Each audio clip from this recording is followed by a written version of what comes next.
I'm awkwardly trying to remove my earpiece, which hopefully I hope that's not all you're removing. hopefully I cheated correctly. There are notes in our rundown that happened during Space Mike's segment. Those notes basically go, my earbud has stopped working. I have no idea what Space Mike is saying. Carrie Ann, please take it from here. So I see Space Mike's in the show. I can see him. There he is. I can see him on my screen. Hi, Space Mike. But wow, you're even better. Yeah. You're big. You're big. Like the TV. It's. Hang on. I need to. Yeah. Oops. So yeah, I have no idea what you're saying. Poor thing. No, well, first of all, Mike did a great job.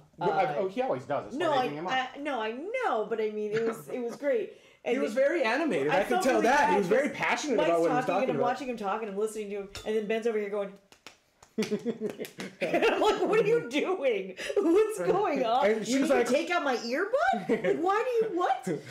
And I can't say anything. I can't use any words because everyone would hear. Everyone would hear. Yeah. Yeah. Sorry. Yeah. Oh, and I apologize because I wasn't sure exactly how to transition. It was sort of like, well, I know you weren't talking about the International Space Station right now, but it's kind of sort of connected, so we're just going to go with that. And sorry, Mike, if I cut you off because I kind of freaked out and I didn't know what to do. Oh, no, not at all. That was just fine. That was a good, segue right into that because it was launched on the last SpaceX mission, so it's related. It's all right. Yeah, no, he's saying... Oh, you can't hear me again. Right. Exactly. He's still talking about how terrible of a person you are. Oh, well, that's just a given. I mean, that's a well-known fact. Yeah. In the industry.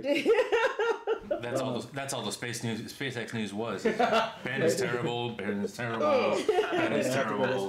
Let me hear that guy. Yeah.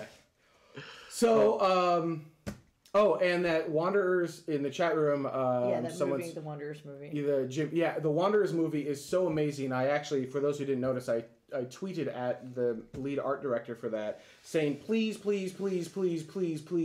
help us build a 30 or 60-second promo for tomorrow. I almost called it Space Vidcast. We're almost complete with this transition. Oh, I was going to show you guys the photos from the empty spaces. They are empty spaces. They're truly big empty spaces.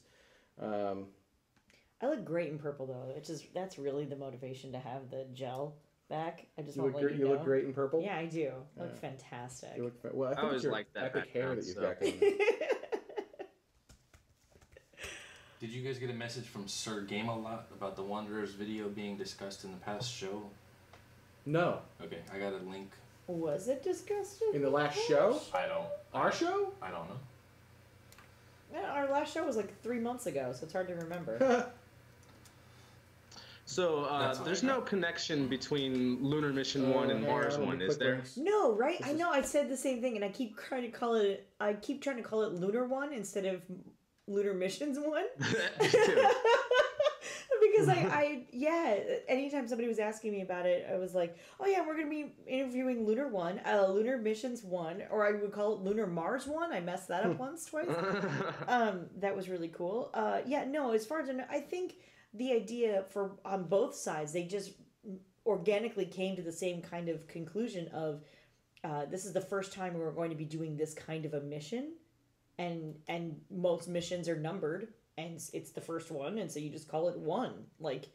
You know what I'm saying? I never got a chance to actually ask, why are you calling in this Lunar Missions 1 when we've already been back to the moon?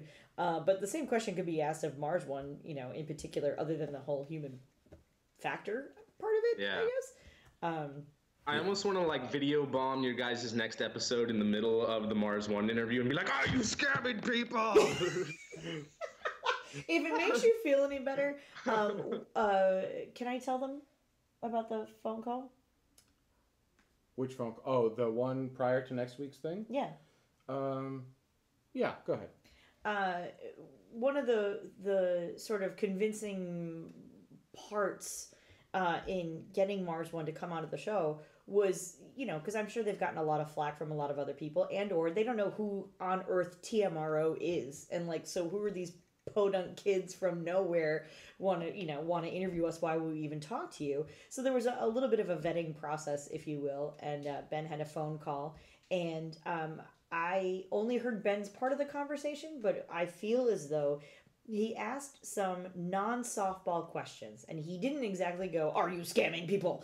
But at the same time, I don't think they're scamming people. I've never thought that. No, I know, but I feel as though he asked questions that, like I said, were not softball questions, and he felt comfortable with the answers.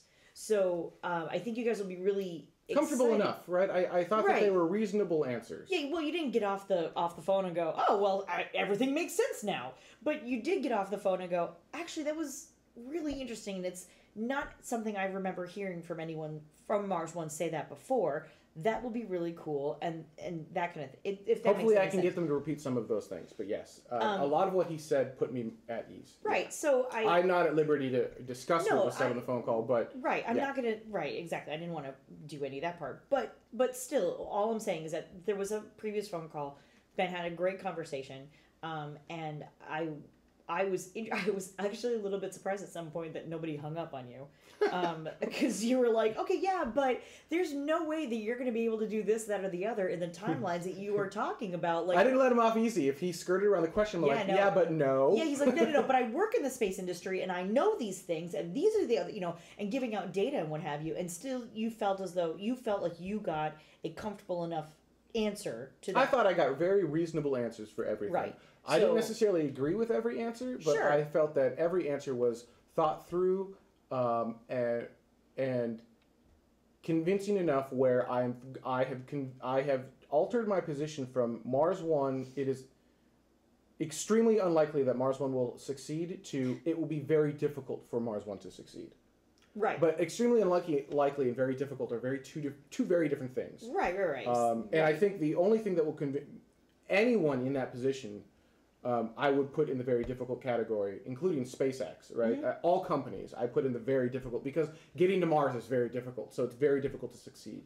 The only thing that gets you out of that category is incremental steps towards actual success. So having hardware that has flown and has proven at least once that is capable of getting there, or doing base level things. And as you get more and more stuff, the level of difficulty kind of goes down because you've mastered X, Y, and Z. Same thing with getting to the moon. When we first went to the moon, it was very difficult. Right. It wasn't impossible. It was just very difficult. So, So in any case, and to kind of tie that all together, kind of back to the lunar Dan mission. PC24 asked for Carrie Ann to clarify the spelling of your name. It's CARIANN. Yeah, lots of extra characters in that one. But whatever. I'm sorry. Go ahead, Mike. You were saying. I was saying how the interesting thing with Lunar Mission 1 is that it's very difficult for them, and although they might, I'm not 100% on what all their progress is, but one thing that is interesting to me is they are not in the Google Lunar X Prize, so they're not under the same requirements or conditions that all those other teams are. And although we're all rooting for our favorite team and see the progress that they're making and who might land first, and that a lot of the projects are a reality. I think all of them are, but some further along than others.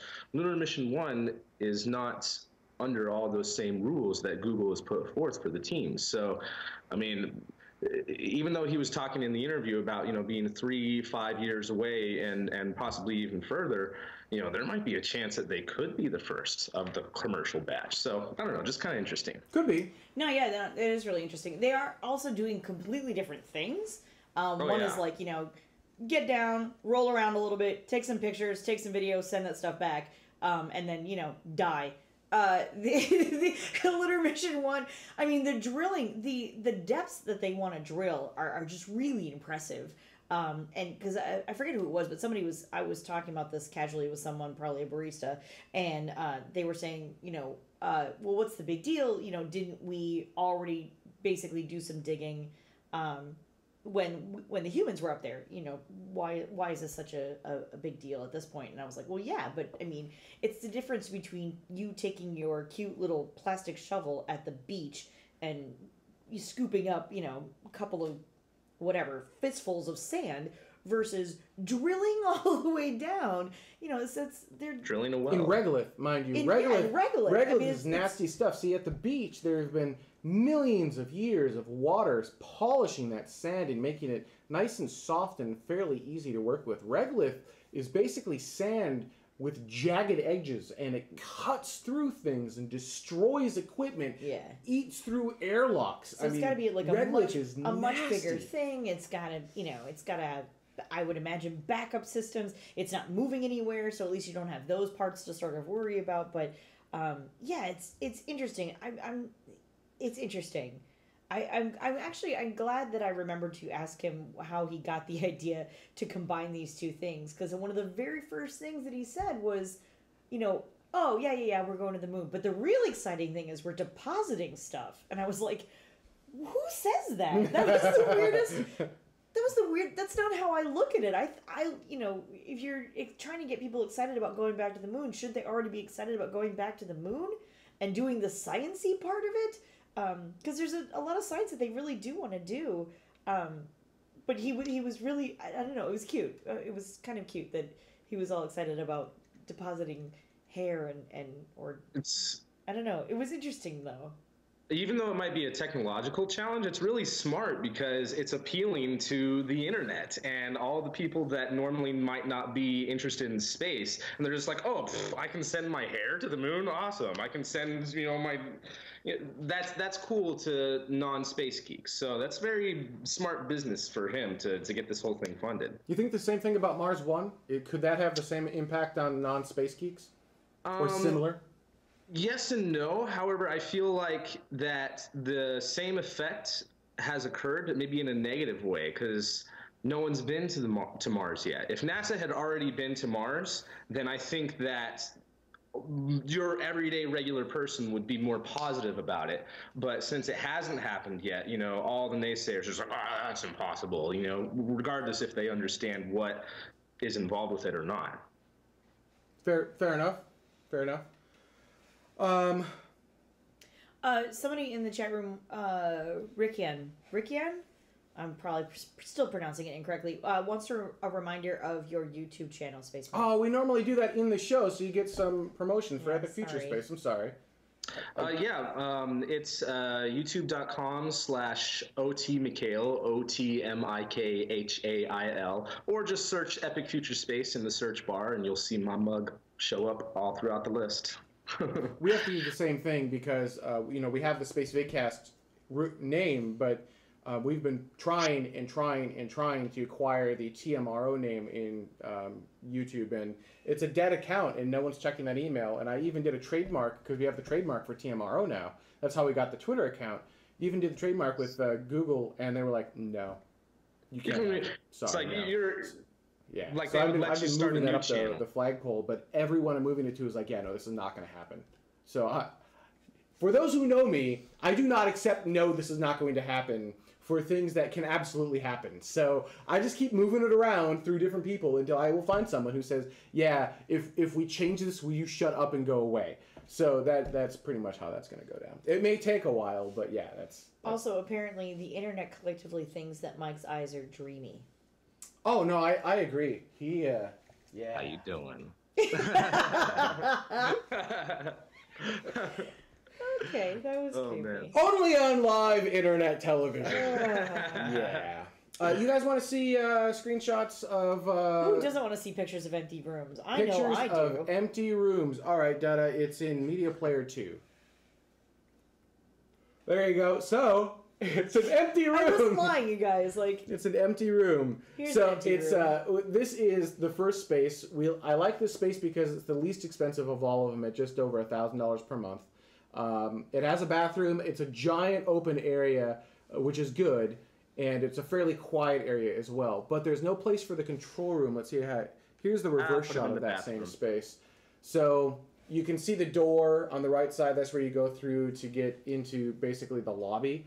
I'm air quoting lobby. You can't see me do that. And then on the left side is the large roll-up door. We could possibly build something over there, but that will take time and money. So it's the least expensive option. It's the smallest option, but it's also got the best space, like studio space options. It's a big open square, which is exactly what we need.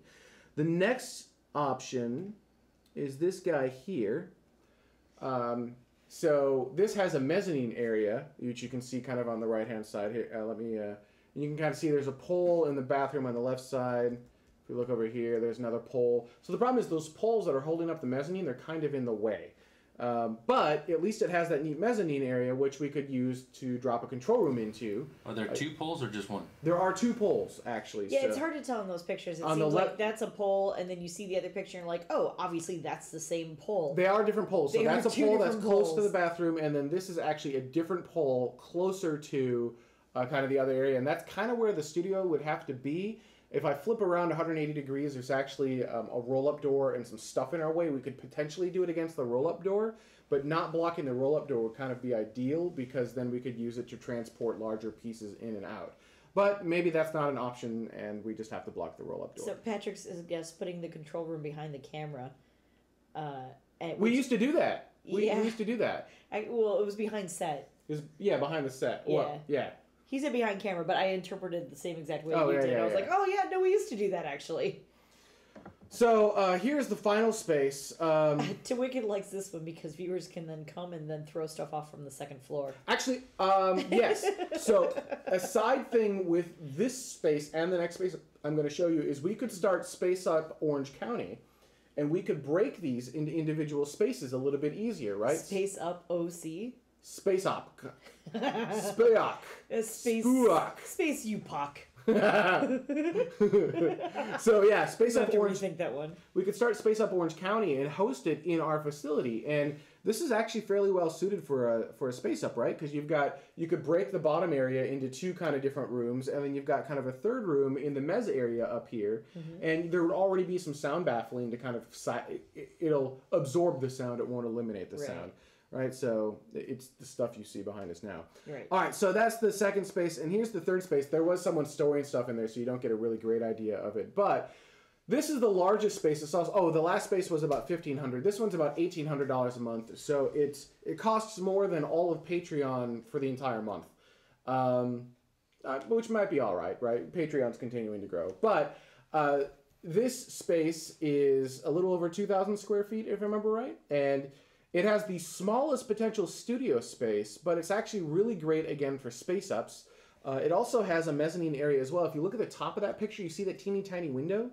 Well, that teeny tiny window leads into this area right here. Let's see if I don't have the reverse of that. I could have swore I emailed the reverse shot over. Yeah. Oh, you may not have emailed it over, but yeah, you have it. I thought, yeah, I was near positive that I had it. Maybe not. Anyway, Anyhow, a bunch of pictures of open spaces. But this would be the control room. It's completely enclosed, so we could actually have people over kind of watching the show in the enclosed control room. It also could act as a, whatever meeting space. And then on the main level, we've also got like 2 rooms. So one could be a green room and one could be, just kind of a meeting space. And that would be great for, again, things like Space Up. So it would be a multi-purpose facility.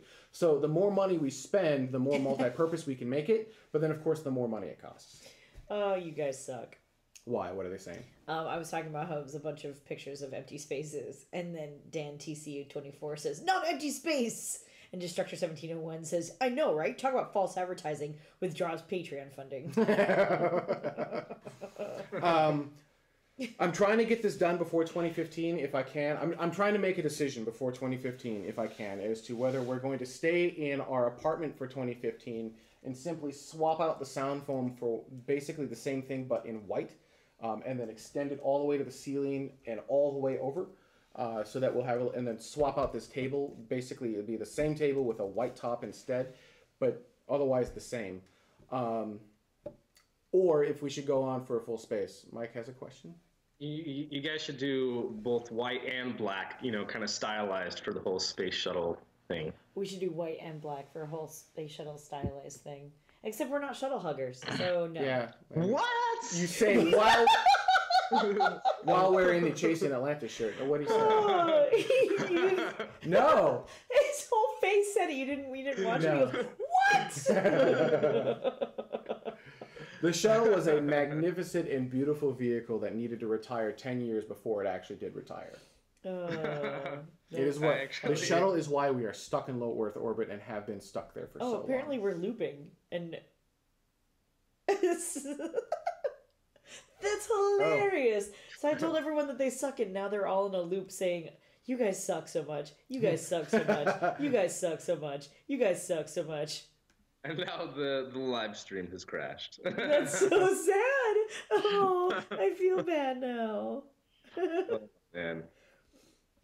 Oh. So, how do you guys feel about 10 years and $9 billion later, we finally did this Orion mission? 10 years and $9 million later, we finally did this Orion mission. Thoughts? Yeah. 9 million? Billion. Billion. Oh, billion. Sorry, Billion that was with a my. B. That was my. Not million. Yeah. Billion. Now, for everyone who's joining back after the encoder crashed, we're not going to recap anything we just talked about, so you're going to have to watch the on-demand After Dark Love episode. you. I got to tell you, Mike said some pretty insightful stuff. Incredible things. I was blown They were so away. loud, Ben even heard them without me taking my earpiece out. I did. I totally did. It just came to me. I don't think I could repeat it. Oh my god, that's so wrong. so wrong.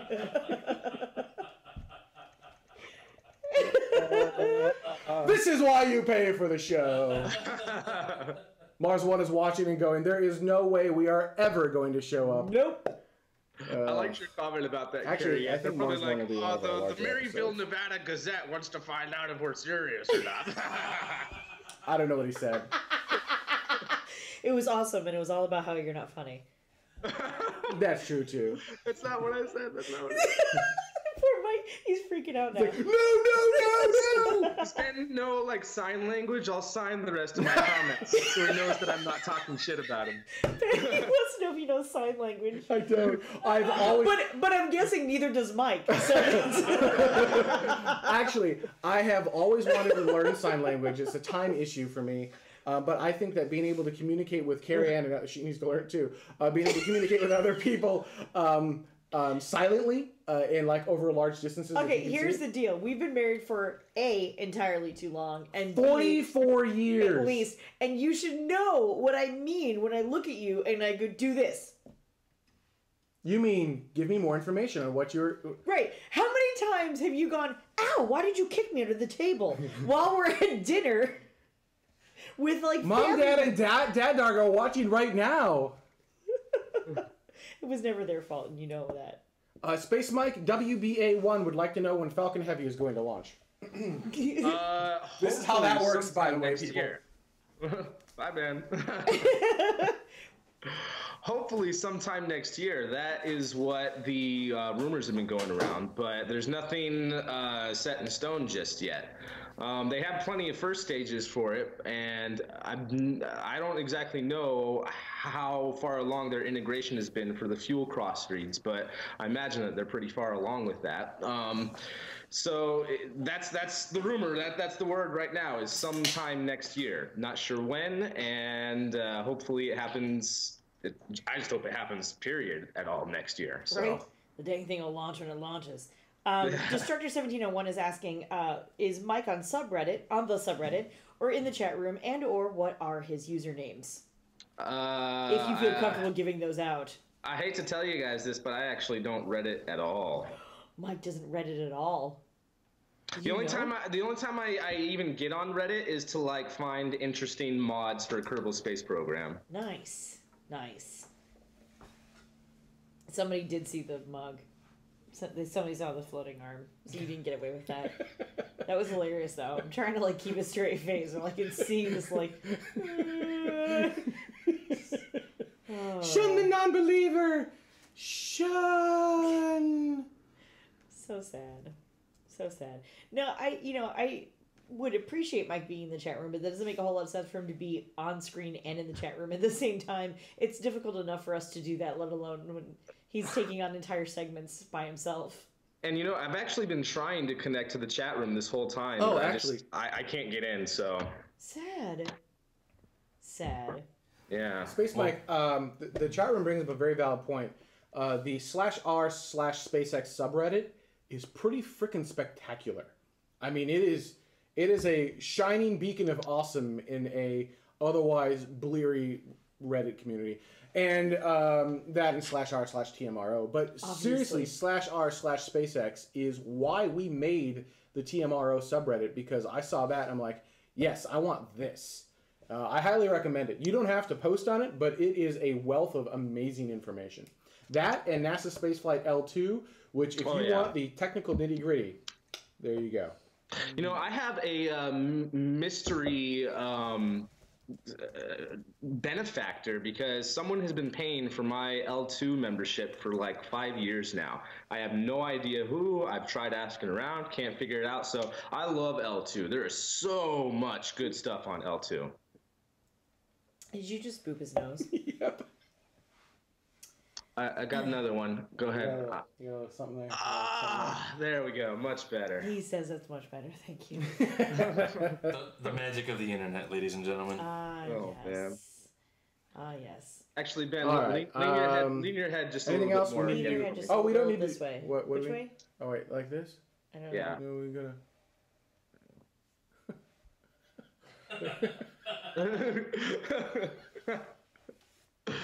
Just kidding. Just kidding. Are you all drunk? No, actually.